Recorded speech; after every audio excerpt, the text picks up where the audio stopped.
Selamat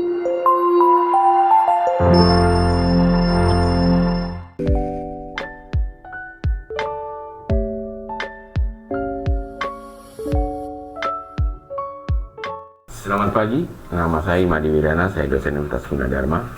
Pada sesi ini kita akan membahas tentang MLOps, yaitu Machine Learning Ops dan Pipelining dari data. Dua hal ini sangat penting ketika kita memanfaatkan Artificial Intelligence di dalam setting sesungguhnya ataupun ketika sudah beroperasi. Jadi bukan di setting kita masih belajar tentang algoritma ataupun kita mencoba-coba data. Mengapa kita membutuhkan hal ini? Karena ketika kita mengembangkan suatu solusi berbasiskan AI, berbeda dengan ketika kita mengembangkan suatu solusi konvensional. Ketika kita mengembangkan atau membuat program konvensional, kita memiliki data dan algoritma yang kita implementasi menjadi program, dan ketika algoritma ini bekerja dengan program, dia dapat memberikan jawaban. Sedangkan ketika kita mengembangkan suatu solusi berbasiskan machine learning, maka data tersebut memiliki jawaban ataupun label. Kemudian kita membuat algoritma pembelajaran, algoritma itu kita implementasikan jadi program, dan program itu bekerja dan menghasilkan model. Ketika dia melakukan inferensi, maka kita membuat algoritma untuk inferensi yang menggunakan model tersebut memberikan jawaban.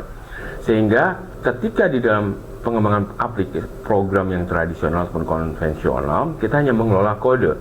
Sedangkan dalam pendekatan machine learning kita juga mengelola kode dan data. Kita harus mengelola data yang kita gunakan dari awal, data yang kita training, dan data hasil training atau kita kenal dengan model, dan juga kita evaluasi. Inilah yang disatukan menjadi suatu repository dari data. Sehingga ada dua proses yang utama, yaitu ada pipelining dari data, tadi urutan dari data masuk, data dipilih menjadi training, data menjadi model, dan kita evaluasi. Ada juga suatu pipelining atau urutan dari program itu sendiri. Program kita jadikan program untuk pembelajaran, program untuk inferencing, dan ketika kita punya versi baru, kita harus menjaga versi tersebut. Dan inilah yang disebut dengan dasar dari dibutuhkannya suatu MLOps. Jadi MLOps itu adalah kombinasi dari DevOps, development dan operational, kebutuhan machine learning, dan data engineering. Sehingga fase dari MLOps sedikit berbeda. Yang pertama kita mulai dari design, requirement engineering, use case prioritization, keassertion dan data. Kemudian model development, kita membuat model, dan kita melakukan operation atau inferencing. Inilah yang disebut dengan MLOps ya. Jadi di dalam MLOps itu kita kenal adanya suatu eksperimen, ada development dan operational ya. MLOps ini sangat menjadi makin populer ketika solusi-solusi data science atau AI digunakan dalam industri ataupun sehari-hari, karena kita harus mengelola data yang kita gunakan sebagai model, sebagai model ataupun data yang sebagai acuan ketika kita membuat model harus kita kelola. Sehingga pihak yang terlibat pun jadi berbeda ketika kita melakukan MLOps dengan DevOps. Ya, di sini ada dua hal yang kita kelola, source code-nya dan data itu sendiri. Biasanya dalam aplikasi biasa data adalah masukan data. Dengan MLOps maka kita bisa melakukan otomasi proses tersebut, kita bisa melakukan pelatihan dan perbaikan pelatihan dengan baik, dan kita juga bisa memanfaatkan untuk kolaborasi. Tim-tim yang mengembangkan solusi sejenis bisa berkolaborasi. Dan pihak manajemen bisa memonitor sampai tahap manakah, apakah data sudah masuk, data digunakan sebagai training atau evaluasi. Hal tersebut dapat dimonitor secara mudah oleh pihak manajemen ya. Nah, ini menjadikan dengan MLOps kita dapat mereplikasi cara menyelesaikan suatu masalah AI ketika kita memiliki masalah yang sejenis ya. Jadi tidak mulai dari awal semuanya ya. Replikasi adalah salah kata kuncinya. Kemudian kita juga menerapkan siklus life cycle dari membuat solusi data science menjadi lebih teratur ya, tidak tergantung manusia tapi tergantung pada aplikasi. Nah, satu hal lagi yang penting adalah kita memungkinkan men-tracing, menjejaki ketika kita membuat model hari ini terhadap dataset yang mana. Ketika kita memperbarui model tersebut besoknya, kita tahu datasetnya yang mana. Inilah yang penting ketika kita ingin mengetahui, mengevaluasi solusi mana yang baik. Ada istilah yang lain disebut dengan model ops ya. Model ops ini lebih besar dari MLOps karena dia akan mempertimbangkan aspek tata kelola ya. Tadi ada MLOps, hanya machine learning. Model ops kita mempertimbangkan dari aspek tata kelola daripada solusi AI tersebut ya. Kemudian di samping MLOps ada istilahnya AIOps, tapi berbeda. AI Ops ini adalah memanfaatkan artificial intelligence untuk operasional suatu organisasi. Misal, saya punya pabrik, saya terapkan AI untuk memahami kapan rusaknya sistem, kapan kita harus melakukan maintenance. Ini yang juga dikenal dengan istilah predictive maintenance, ya. Jadi berbeda dengan AI itu dengan AI Ops dan ML Ops, ya. Mengapa? Karena di dalam mengelola sistem kita ada beberapa tahap. Yang paling umum digunakan adalah reaktif. Ketika ada sesuatu masalah kita baru bekerja. Kedua, preventif, kita cek secara rutin. Sebelum dia melakukan kerusakan kita sudah melakukan perawatan. Yang ketiga adalah prediktif. Kita bisa memprediksi kapan sistem harus diganti ataupun rusak, ya.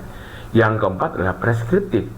Kita bisa tahu apa yang harus kita lakukan sehingga tercegah dari kesalahan-kesalahan, ya.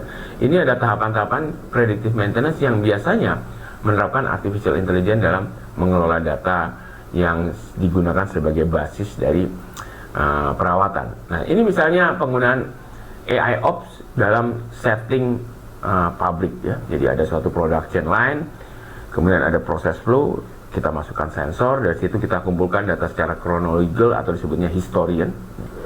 Kemudian dari data tersebut kita masukkan ke data store.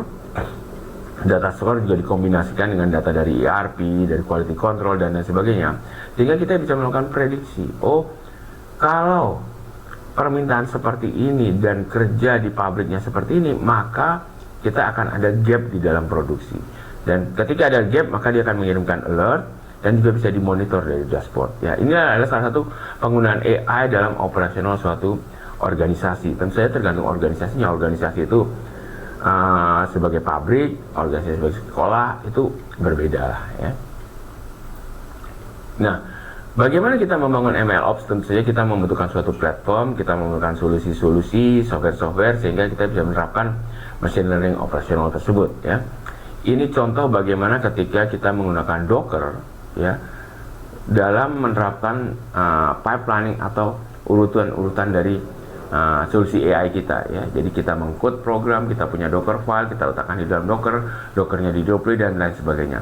Nah, ini baru aplikasinya. Bagaimana dengan datanya? Nah, ini semualah yang kita kelola dengan software-software MLOps. Nah, belum kita bicara mengkonfigurasi hardware. Jadi ada kalau di beberapa superkomputer seperti A100 dia memiliki kemampuan kita mengalokasi GPU dan memori, ya. Nah, inilah yang membutuhkan bahwa perangkat lunak yang mengatur solusi AI atau perangkat keras ini harus mengatur itu semua.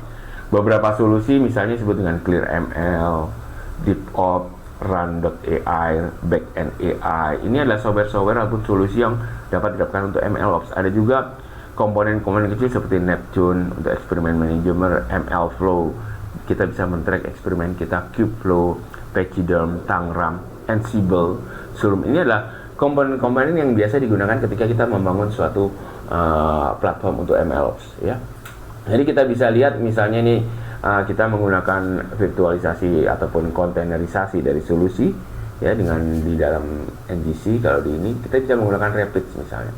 Nah, di sini kalau kita menggunakan Kubeflow itu jalan di atas Kubernetes, ya. Kita punya beberapa perangkat bantu yang kita harus install terlebih dahulu sebelum di atasnya baru kita install solusi-solusi machine learning tersebut, ya. Jadi kalau kita bicara solusi yang kita gunakan di industri, tentu saja kita punya platform perangkat keras yang harus kita kelola. Ini berbeda kalau kita hanya sebagai pengguna menggunakan suatu Google Colab ataupun notebook. Kita tidak perlu pusing dengan hal ini. Yang pusing adalah mereka yang mengelola sistem.